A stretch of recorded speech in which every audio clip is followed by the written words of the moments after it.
ఒక రోజున మేనమామ గారింటికి వెళ్ళాడు విఘ్నేశ్వరుడు. మేనమామ గారింటికి వెళ్ళి ఆడుకుంటున్నాడు. ఆడుకుంటుంటే ఏదో శ్రీ మహావిష్ణువు సుదర్శన చక్రం తీసి అక్కడ ఇట్టారు.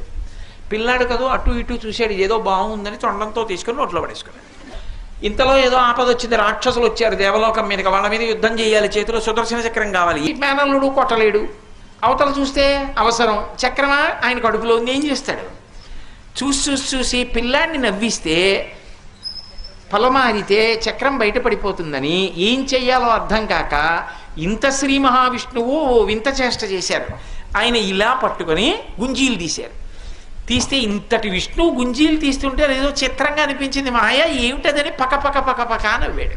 ఆ నవ్వడంలో పొలమారి ఆ చక్రం బయటికి ఎక్కేశాడు. అమ్మయ్య ఇంతే చాలరా అని పట్టుకెళ్ళిపోయాడు.